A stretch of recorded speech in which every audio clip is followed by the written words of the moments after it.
Bien, buenos días jóvenes. Mi nombre, soy el ingeniero Deile Roca Malale, candidato instructor de CCNA 1. ¿Sí? Buenos días a todos los presentes y gracias una vez más por estar acá escuchándome. Bueno, además que es un requisito. ¿Sí? Bien, el tema que hoy les voy a explicar un poquito es el capítulo 6, ¿sí? De CCNA 1, que es capa de red. ¿Listo? Entonces empecemos. Así de rapidito.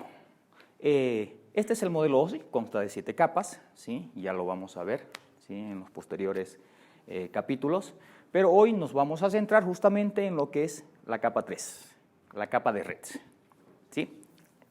Bien, los protocolos más relevantes que existen dentro de esta capa y los que vamos a estudiar son estos dos, IPv4 y IPv6.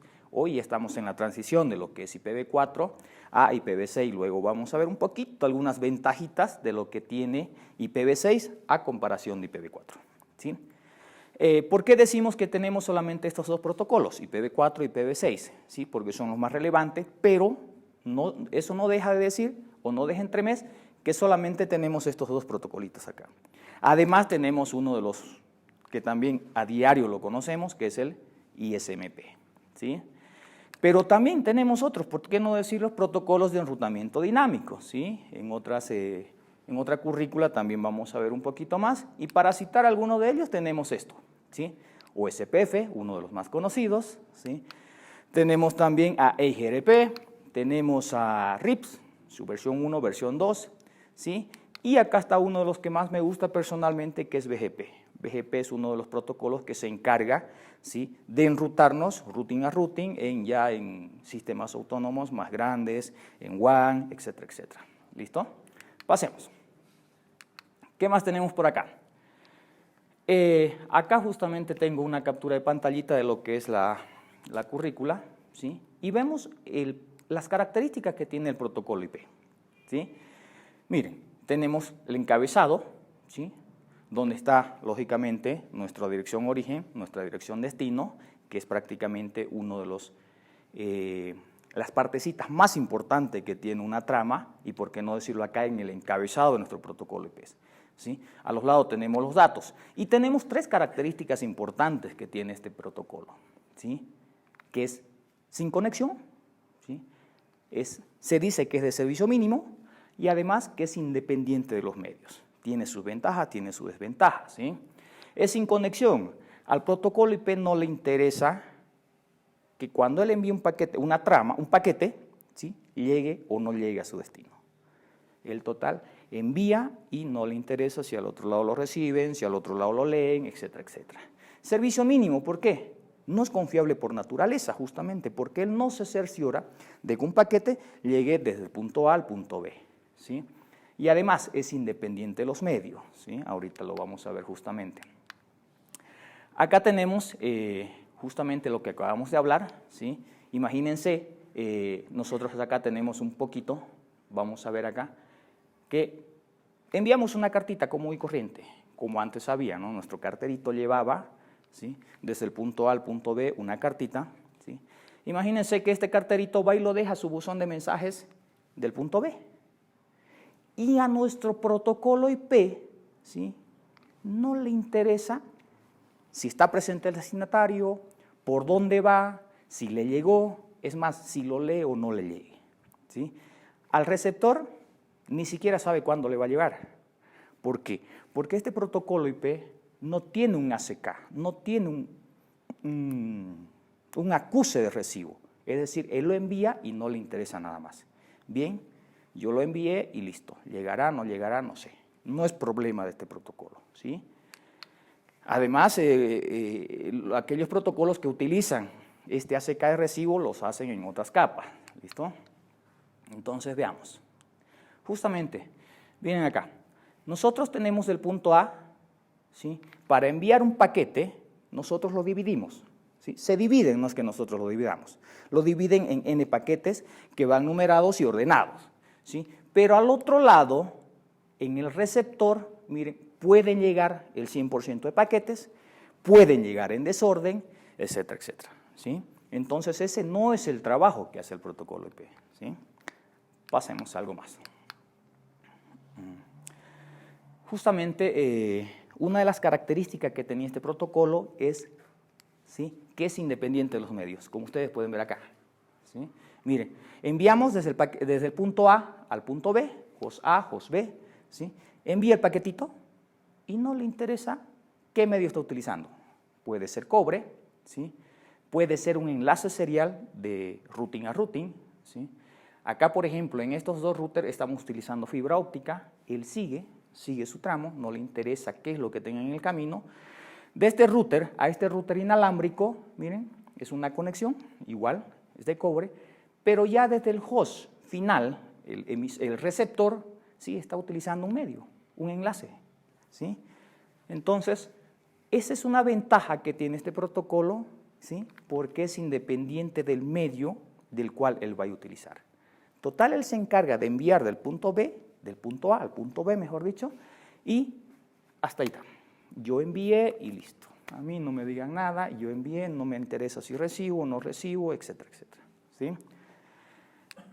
Bien, ¿qué más tenemos acá?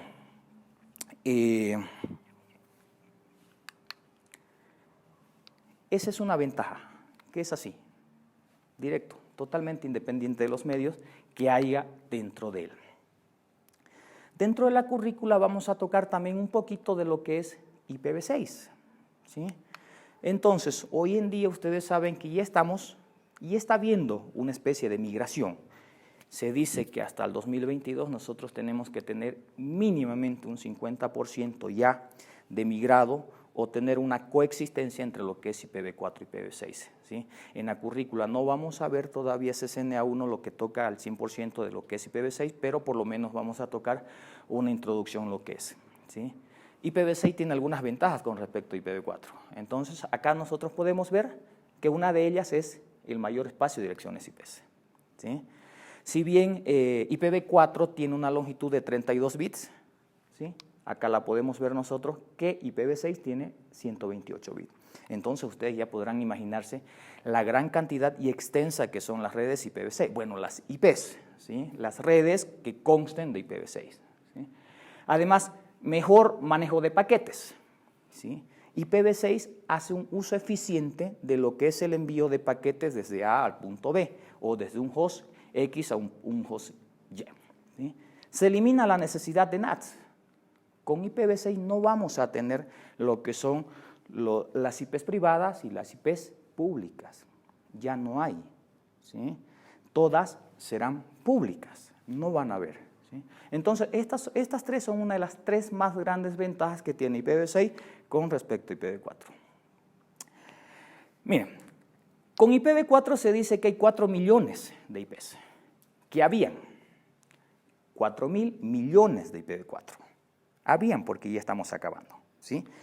Pero con IPv6 hay 340 sextillones de IPv6, ¿sí? Lógicamente, hoy en día ya debe haber un poquito menos, ¿no?, porque ya estamos entrando a utilizar, ya no deben estar libres. Pero imagínense la gran cantidad en cuanto a diferencia de IPv4 y IPv6. Hay un dicho que decía un gran investigador de informática, que decía que dentro del mundo, donde nosotros vivimos hoy en día, puede tener cada granito de arena una IP versión 6. Entonces, nos da a entender la gran magnitud que tienen las IPs versión 6, ¿sí? ¿Cuántas IPs tenemos por cada uno? Si nos podemos imaginar que un granito de arena que existe en la Tierra puede tener una IP versión 6, pues es bastante, ¿no? Es mucho, ¿sí? ¿Qué tenemos? Y miren acá, tenemos una diferencia de los dos encabezados que hay entre IPv4 e IPv6, ¿sí? Miren, además que es mucho más simple, ¿sí? Se conservan las IPs, lógicamente, ¿sí? Cambian de nombre las IPv6, estos colorcitos, los verdecitos, ¿sí? Lo más importante es esto, se conservan los nombres de campo IPv4 y IPv6, acá los tenemos y acá también, ¿sí? Y estos de acá son los que ya no hay, ¿sí? Estos colorcitos cafecitos se han salido, ¿sí? Entonces, nosotros podemos ver acá la magnitud que hay en cuanto a diferencias de encabezado. Es mucho más sencillo IPv6, ¿sí?, que IPv4. ¿Sí? Las ventajas que les decía hace un momento. el formato de encabezado es más simplificado, ¿sí? Es mayor contenido para aumentar el rendimiento y eficacia de transporte. IPv6 me hace un uso más eficiente a la hora de enviar tramas desde A a B, ¿sí? La autoconfiguración de direcciones. Normalmente con IPv4 podemos utilizar un servidor de HCP o una manual, ¿sí? Se dice que la autoconfiguración de direcciones IPv6 normalmente va a ser con un servidorcito de HCP, ¿sí? Eliminación de la necesidad de traducciones de NAT. Lo que les decía hace un momento. No tenemos la diferencia que hay entre redes IPv4 con redes IPv6. ¿Sí? Y bueno, acá por ejemplo nosotros tenemos este esquemita, ¿sí? Una red LAN en este sector y otra acá, que en conjunto podemos decir que es una WAN, ¿no es cierto? Porque ya tenemos un equipo de ruteo. Tenemos un equipo capa 3 que me hace el enrutamiento de ambos lugares, ¿sí? Tenemos tres tipos de destino. Un host puede mandarse un mensaje a sí mismo o puede hacerse un pincito a sí mismo, ¿no es cierto? Aunque nosotros o aunque este host no tenga asignado una dirección IP, ¿sí? Siempre va a tener esta, 127.0.0.1, que es la dirección personal que tiene cada host. ¿Listo? ¿Sí? A un host local puede enviarse. ¿Qué quiere decir esto?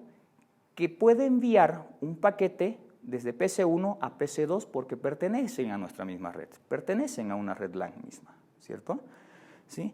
O puede también enviar un paquete a un módulo remoto, a una PC remota, como podemos ver acá. Nosotros tenemos una LAN acá y tenemos otra LAN remotamente que no la conocemos dónde está, unidos a través de este router, ¿sí? Entonces, miren, nosotros, por ejemplo, para enviar de PC1 un mensaje a este módulo remoto, a un servidor X, ¿sí? Nosotros ya no lo podemos hacer tan directamente como si pudiéramos enviar de PC1 a PC2 el mensaje, porque ya nosotros tenemos que hacer uso de lo que se llama un gateway predeterminado, una puerta de enlace. ¿Qué son los gateways? ¿Qué son las puertas de enlace? Son aquellas IPs que nos hacen el enlace para entrar a otras redes diferentes, otras redes remotas que están fuera de nuestro alcance, ¿sí? Y pues, ¿cómo sabe esta PC1 y la PC2, o cómo sabe la PC1 que la PC2 está en su misma red, pertenece a su misma red, ¿sí? Pues nada más utilizando un AND lógico, ¿sí? ¿Sí? El AND lógico dice, o podemos hacer la suma de ambos. Cuando hay unos y unos, pues mi resultado es 1. Pero cuando ya anteponemos el 1 y el 0, pues siempre va a ser un cerito, ¿sí? Y acá quiero hacer un paréntesis un momentito para explicar más o menos este ejemplito que nosotros podemos ver acá. Bueno, que acá también lo tengo, ¿sí? Y vamos a hacer un paréntesito si voy a poder utilizar esta partecita de acá. Y bueno, pues aquí ya tenemos alguna IP y vamos a tratar de copiar el anterior ejercicio que teníamos. Si no estoy mal, teníamos acá un switch, teníamos un router, tenemos dos PCs. Vamos a hacer así algo de rapidito. Acá teníamos una nubecita con un servidor HTTP, ¿sí?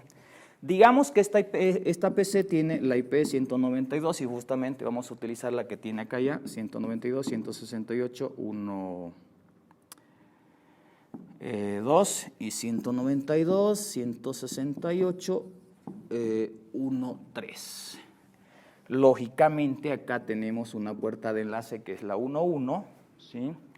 Entonces, a lo que me decía la teoría, ¿sí?, a la hora de aplicar el AND lógico es pasarlo a binario.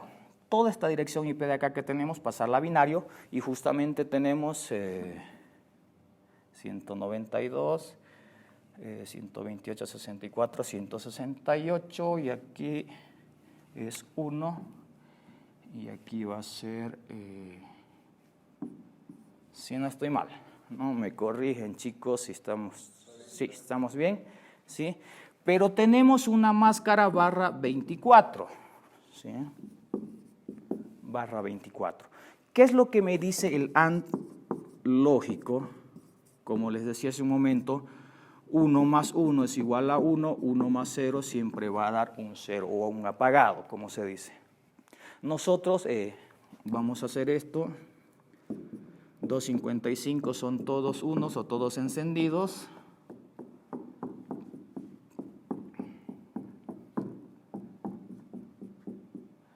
Entonces, miren, siempre esta suma, o a la hora de aplicar nuestro AND, esto me va a dar igual, 1, 1, o es igual al 192. Acá igual me va a dar el resultado de 168, ya lo estoy convirtiendo otra vez a hexadecimal para que veamos 1 y acá otra vez un 1. ¿Sí? Haciendo un AND, nosotros podemos ver que la parte que no cambia siempre va a ser mi parte de red. ¿Sí? La parte izquierda va a ser la parte de red, ¿sí? Y la parte de la derecha va a ser destinada a host, que es la parte variante. Entonces, si nosotros aplicamos el mismo método a este otro lado, me va a repetir otra vez esta partecita de acá, ¿sí? Esta va a ser la de red y esta va a ser mi host, ¿sí? Por lo tanto, si tenemos la misma red en este sector de acá, podemos decir o se sabe que esta PC1, ¿sí?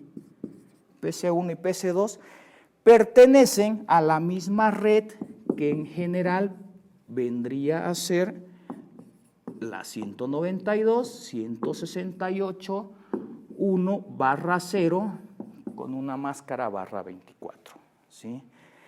De esa manera nosotros sabemos que estas dos PCs que están en este lado izquierdo del switch, ¿sí? Con una puerta de enlace, pertenecen a la misma red. Pero no así, por ejemplo, si nosotros le ponemos una dirección IP a este servidor, ¿sí? Vamos a ponerle una barra 24 para hacerlo más directo, ¿sí?